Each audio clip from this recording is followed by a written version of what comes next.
Now, without further ado, let's begin by hearing the words of Mr. Murray himself, as read by several leading voices for positive social change, writer and entrepreneur Chloe Valdary, and scholars Professor Sheena Mason and Professor Farah Jasmine Griffin.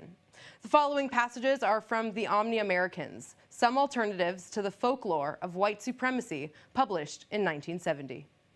Thanks, Lauren. As I relate on my website, theoryoфenchantment.com, I recently read The Omni-Americans by the brilliant Albert Murray. This was Murray's very first book, and in it he described the specific task of the artist, as discussed within Black American culture. He called this task impromptu heroism, which is the capacity to play with whatever life brings you, and in so doing, to become the stylizer, the organizer, or the being who brings meaning to chaos. This resonated deeply with me. When I read it, I realized that's what I've long been doing with my life, and that above all else, I am an artist. The following passage from the opening section of the Omni-Americans is striking. The section is titled A Natural History, E Pluribus Unum. American culture, even in its most rigidly segregated precincts, is patently and irrevocably composite. It is, regardless of all the hysterical protestations of those who would have it otherwise, incontestably mulatto, which I take to mean mixed of various elements. Indeed, for all their traditional antagonisms and obvious differences, the so-called Black and so-called white people of the United States resemble nobody else in the world so much as they resemble each other. And what is more, even their most extreme and violent polarities represent nothing so much as the natural history of pluralism in an open society. Now to you, Dr. Sheena. Today I'll read a passage from the introduction of the Omni-Americans that aligns with my scholarship and enterprise, the theory of racelessness. Ultimately, Murray's work, it is an enterprise toward unity. He writes, quote, "The essays, commentaries, and reviews out of which the Omni-Americans has been built are all intended as counterstatements and restatements in the generic sense. Their most general significance should be suggested by the title. To race-oriented propagandists, whether white or Black, the title of course makes no sense. They would have things be otherwise. But the United States is in actuality not a nation of Black people and white people. It is a nation of multicolored people. There are white Americans, so to speak, and Black Americans, but any fool can see that the white people are not really white and that Black people are not Black. They are all interrelated one way or another. Thus, the title, The Omni-Americans, is among other things an attempt to restate the problem formulated by the report of the National Advisory Commission on Civil Disorders, aka the Kerner Report, by suggesting that the present domestic conflict and upheaval grows out of the fact that in spite of their common destiny and deeper interests, the people of the United States are being misled by misinformation to insist on exaggerating their ethnic differences.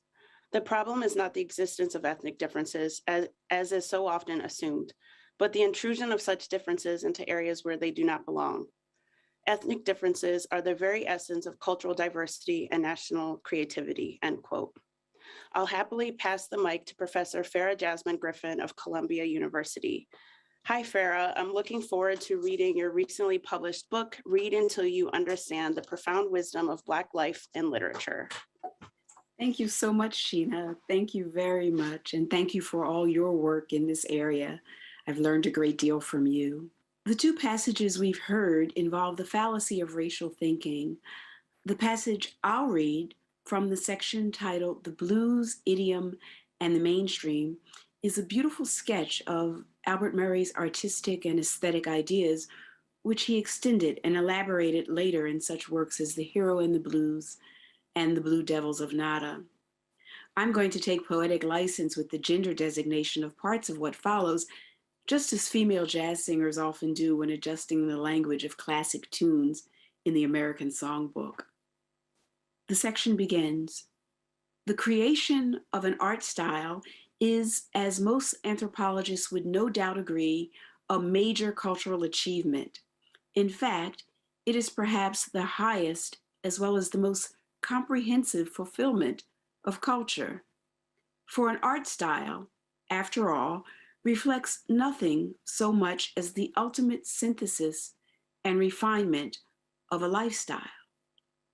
Art is by definition a process of stylization, and what it stylizes is experience. What it objectifies, embodies, abstracts, expresses, and symbolizes is a sense of life. Accordingly, what is represented in the music, dance, painting, sculpture, literature, and architecture of a given group of people in a particular time, place, and circumstance is a conception of the essential nature and purpose of human existence itself. More specifically, an art style is the assimilation in terms of which a given community, folk, or communion of faith embodies its basic attitudes toward experience. A few pages later, Murray continues, as an art form, the blues idiom is by its very nature goes beyond the objective of making human existence bearable physically or psychologically. The most elementary and hence the least dispensable objective of all serious artistic expression, whether aboriginal or sophisticated, is to make human existence meaningful. The blues are part of this effort.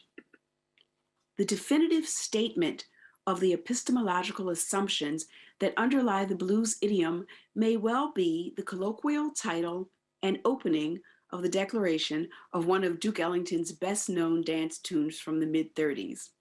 It don't mean a thing if it ain't got that swing. In any case, when the Negro musician or dancer swings the blues, she is fulfilling the same fundamental existential requirement that determines the mission of the poet, the priest, and the medicine man. She is making an affirmative and hence exemplary and heroic response to that which André Malraux describes as la condition humaine.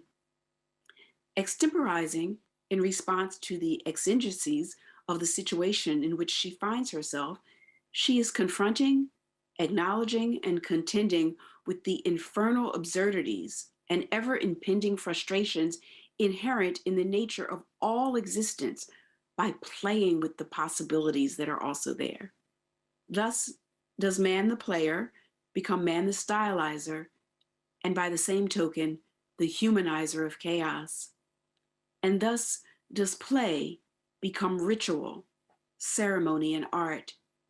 And thus also does the dance beat improvisation of experience in the blues idiom become survival technique, aesthetic equipment for living, and a central element in the dynamics of U.S. Negro lifestyle. When the typical Negro dance orchestra plays the blues, it is also playing with the blues. When it swings, jumps, hops, stomps, bounces, drags, shuffles, rocks, and so on, its manner not only represents a swinging the blues attitude toward the bad news that comes with the facts of life, it also exemplifies and generates a riffing the blues disposition toward the rough times that beset all human existence.